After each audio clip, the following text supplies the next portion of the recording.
chako cha sasa, piga *509#, alafu weka pini yako ya ORPP, alafu chagua membership, kisha uchague join party, alafu weka jina la chama ambalo ni DCP, kisha Democracy for the Citizens Party, DCP. Sikiza Wakenya. Asante sana studio. Basi tukiwa tumeweza kusalia kama tumesimama, tutaucheza wimbo wa taifa na wimbo wa Jumuiya ya Mashariki. Studio.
Asante studio. Tunaposalia kusimama, basi ningependa kumwomba mzee Josephat Olemaya kutuongoza kwa maombi.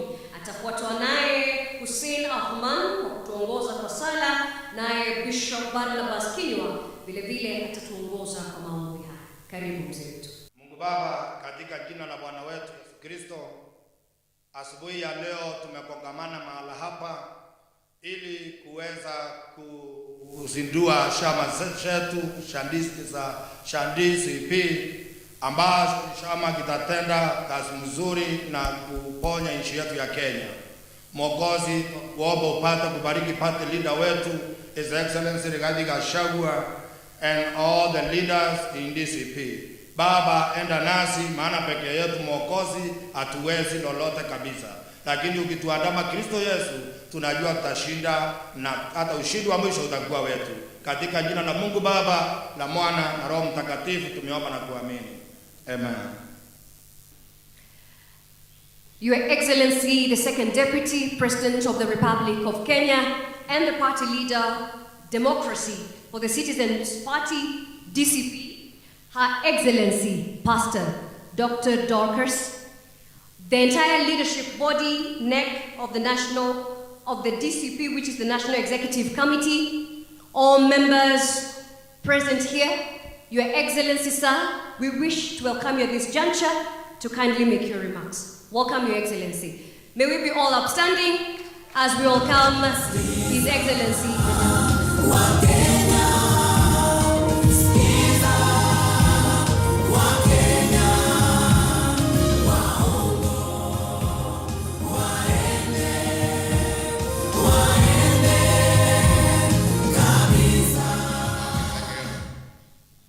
Please be seated. Let me take this opportunity to welcome all of you here for this very brief ceremony. My dear countrymen, today marks an important day in the history of politics and democracy in Kenya. We meet here in response to the state of our nation, politically, socially, and economically. Indeed, today is a Kenyan moment. Following the need for social change, economic transformation, and political reimagination of our nation, I bring forth my response to the call by millions of Kenyans from across our nation who have called on us to raise the occasion for a voice of reason and a listening ear, a right they have been denied for far too long. Patriotic Kenyans here at home and abroad have spoken to us clearly towards reforms for a better Kenya. The current despotic regime has failed to listen to the voice of the Kenyan citizen. That is why our great nation is sinking under heavy and punitive taxation, poor public delivery, skyrocketing cost of living, raiding of the payslip, poor health care, bad policies, and poor governance, insecurity, pathological lies, among others. Listening to the people of Kenya, who are supreme, is a calling. Leaders must make this calling a deliberate choice and not a government favor.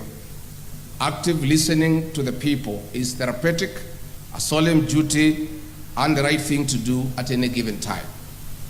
Dear Kenyans, I've spent the last 6 months in my Omonyoro residence listening carefully to Kenyans who voluntarily called on me in the village. I've widely consulted Kenyans from all walks of life. I've also engaged in countless consultative meetings and debates with opinion leaders, religious leaders, the business community, Kenyans living in diaspora, the professionals, university and college students, and ordinary Kenyans. I've held countless virtual meetings.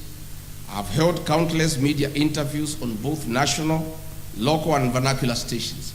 I've further engaged the young people on all social media platforms, including X and TikTok. One thing is clear: Kenyans are bleeding. They have nobody to hear their cries. Kenyans have confidently told us that the socio-economic and political problems we face today as a people are as a result of leaders not listening to them. Kenyans have told us that they want to actively participate in the leadership and governance of their country. Kenyans have boldly told us that they have solutions to the problems we face today.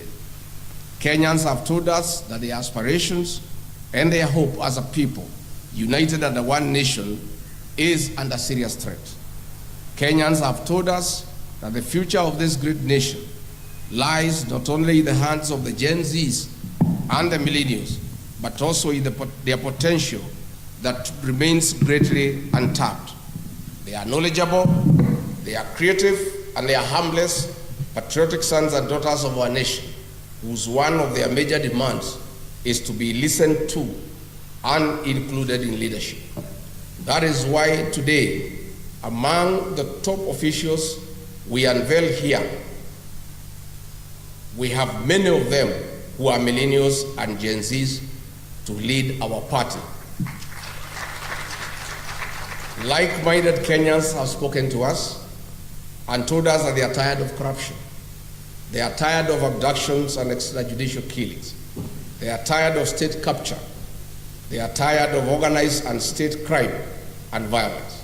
Kenyans have told us that they need a peaceful nation where the rule of law is respected, where education system is working, and where health care is not a privilege but a right. Kenyans have told us that they need a nation that is respected at the international fora. Kenyans have told us that they want to be listened to. My fellow countrymen, our nation needs a restoration of dignity in the spirit of the unfinished business of multi-party democracy. Our sense of duty to patriotism and nationhood towards a new Kenya, where every citizen is listened to, has come. My countrymen, it is time to provide a conducive environment for peace, justice, and speedy restoration of development, respect for the rule of law and human rights. It is time for liberation of our beloved country. It is time for our nation to take off socially, economically, and politically. History will be kind to us for taking a bold move to listening to each other. Kenyans have told us boldly to form a political party that will form an inclusive and a listening government, a government for the people, by the people. Consequently, we took the challenge to a cause that many Kenyans believe in.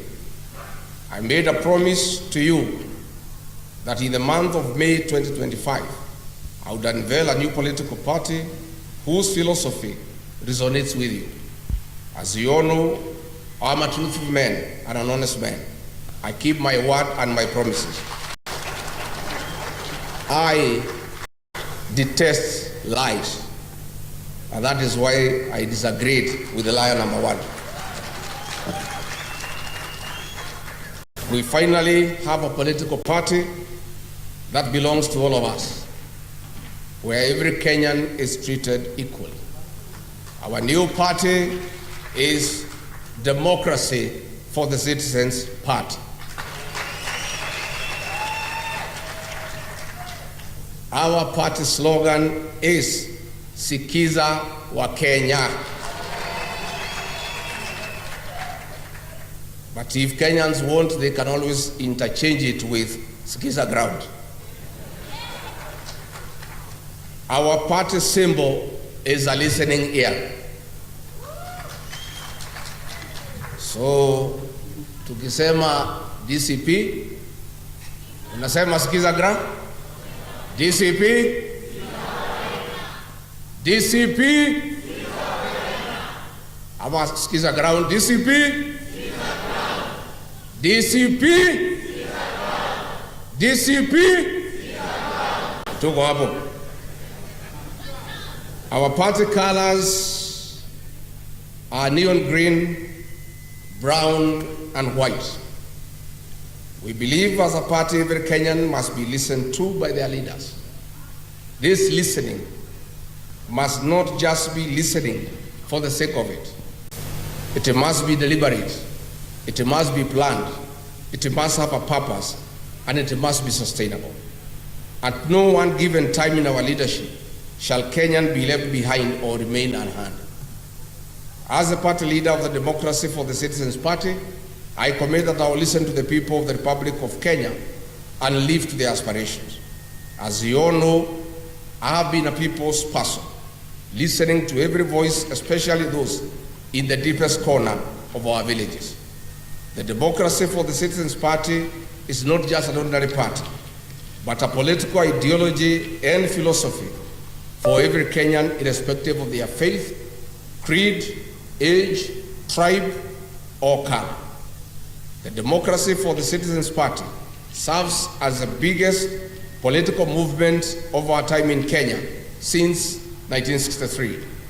Under the guidance of the party's National Executive Council, I'll spend the next 2 years with the people of the Republic of Kenya, traveling to every corner of our country, to every village, listening to the people, to build one of the most formidable political movements since independence. It is after this we shall craft our manifesto based on your needs as the rightful people of this great nation. We, the DCP party, are committed to the respect of human rights and freedoms, integrity in leadership, rule of law, social justice and fairness, devolution of power and resources, equity, equality and inclusivity, unity in diversity, accountability and transparency, citizens' effective participation in governance and decision making. In the ideals of democracy and good governance, our party structure is elaborate. We have the following party organs: the National Delegates Convention, NDC, the National Governing Council, NGC, the National Executive Committee, NEC, the National Management Committee, NMC, the National Election Boards, NEB, the National Commissions through committees, the National Assembly Caucus, the Senate Caucus, Governors Forum, MCAs Forum, the National Secretariat, Eminent Persons Caucus, People Living with Disability Caucus, the Diaspora Caucus, the Youth Caucus, Religious Leaders Caucus, Women Caucus, and Student Caucus. Dear Kenyans, so far we have received thousands of aspirants from all corners of the country who want to run for various elective positions. We welcome aspirants to various positions from governors, senators, members of the National Assembly, women representatives, and members of the county assemblies. I want to assure all our aspirants who are willing to vie for any elective position using our party that we have no favorite candidate. The party belongs to the people of the Republic of Kenya. I therefore urge all aspirants to immediately register as members of the party starting now. It is the people of Kenya who give us the candidates they would like to have as their leaders. In any case, we have under Article 19 of the party constitution a National Elections Board that is independent, which has spelled out rules and duties regarding electoral conduct of the party primaries. As such, the National Elections Board shall, in consultations with the National Executive Council, organize, coordinate, and supervise all party elections and nominations in accordance with the party nominations and election rules and procedures. And let me clarify for the avoidance of doubt. This party has no favorite candidate. This party has no provision for direct nomination. This party believes in let the people decide. And let me confirm also to the avoidance of doubt. I have many leaders who have stood with me in very difficult times, who have walked with me in my journey.